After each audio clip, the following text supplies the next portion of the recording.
Hallo liebe Freunde des Festival Theaterformen. Wir haben hier ein weiteres Interview vorbereitet mit zwei Künstlerinnen, die im Rahmen des Festival 2012 bei uns hier in Braunschweig zu Gast sein werden.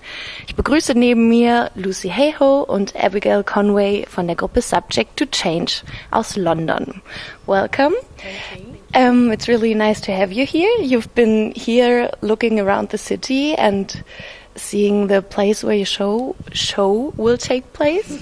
Maybe you would like to introduce our spectators a little bit the project Home Sweet Home, which they can see during the festival. Sure. Home Sweet Home is a flat-packed miniature community where participants basically get to buy their very own property and become a property owner.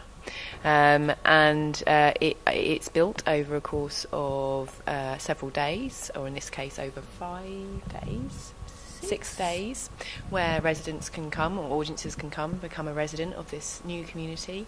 And they get to basically build this community over the course of the run, where at the end we mark it with a big street party. Everyone gets together and see what everyone's built and what's been going on in the town and what communication has happened, and that's the show. You've already been doing it in Los Angeles, in Yokohama, in London, in Perth, Australia. Did you experience any diversities between the different cities, or how was it? Yeah, definitely. I mean, it's interesting because there's always some things that seem to always happen, but then there are definite differences between the different countries. So when we went to Yokohama in Japan, the emphasis became more about decorating the houses and making them really, really beautiful. So there was lots of kind of intricate designs.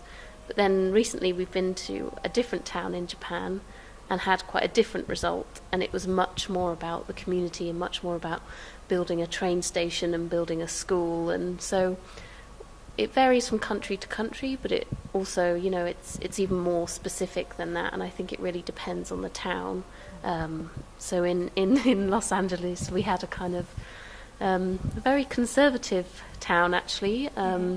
Lots of environmental issues, but the focus was very much kind of on the American dream in a strange way. So it'll be really interesting to see. This is our first show outside of the UK within Europe, so it'll be really interesting to see what the results are. What I thought is that the idea of building your dream world is actually kind of childish, but then in the times of gentrification, of urbanization, it became more and more relevant also for the adults, of course. And do you think, how is your experience about the gentrification process in London, for example? Do you experience this, or is it part of your work or of your thoughts? I think we definitely have experienced it in real terms and in real life. I mean, the area we've spent a lot of time living in around southeast London, which traditionally is quite run down and cheap and all of those things, but you see these pockets of gentrification and the arts becoming, and a lot of artists living in specific areas. And with Home Sweet Home, you do get a reflection of that, because the way that the project is structured, we have different kind of houses grouped together in different areas to try and provoke, not necessarily, but to see if like certain areas within the installation develop their own identity. So we had one in Canada. There was a new Berlin area, and it was like supposed to be the cultural quarter, and there were a lot of bars popping up in that area. There were galleries and stuff. So it definitely does play a part in the project, yeah.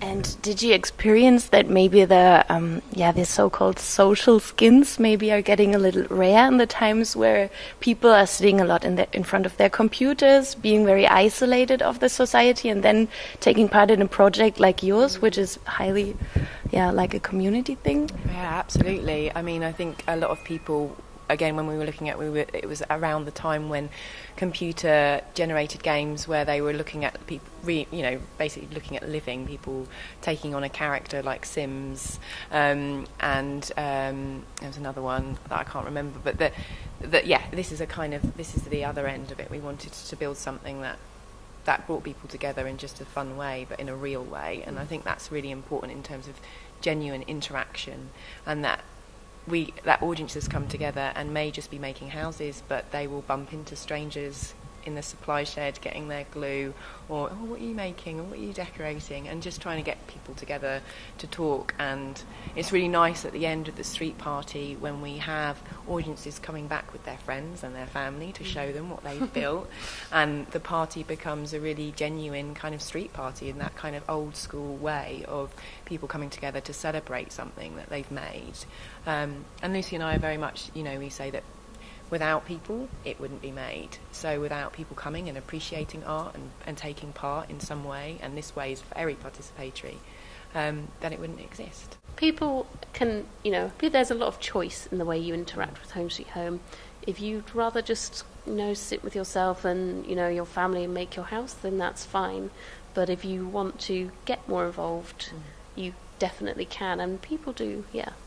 And actually that just reminds me, when we were in Los Angeles, we actually held a city hall meeting, town hall meeting, where residents came and could really role play in a way of what they'd made, but in a real way. And so the council was sat at one end, who are usually unseen people, and we were opposite the residents, who it was a Q&A, and everything was fictitious but real within the town. It wasn't a QA of how have you made this piece and why do you do it. It was, this shop's opened across from my daughter's house, and what we're going to do about it. I'm not happy about the oil spill in the sea, and what's happened about this action. So it was a really great debate that was based on this fictitious town that they'd made, that were real situations, but fake situations. In terms of real change, the whole idea is that it's a playful re-realisation maybe of how you live. But obviously there's some interesting things on urbanisation and how a community lives and how a community would really like to live that also pop up in this playful way.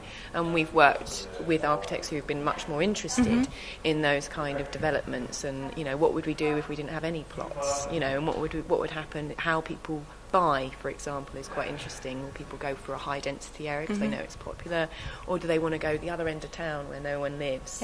So seeing how a town is built over the course of the run is really fascinating as well.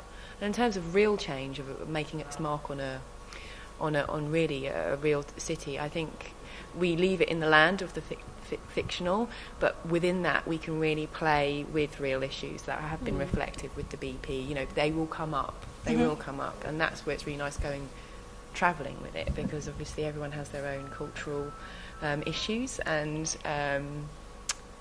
topical things, so that we're learning as well all the time, which is great. I'm really excited how the Home Sweet Home in Braunschweig will look like in June.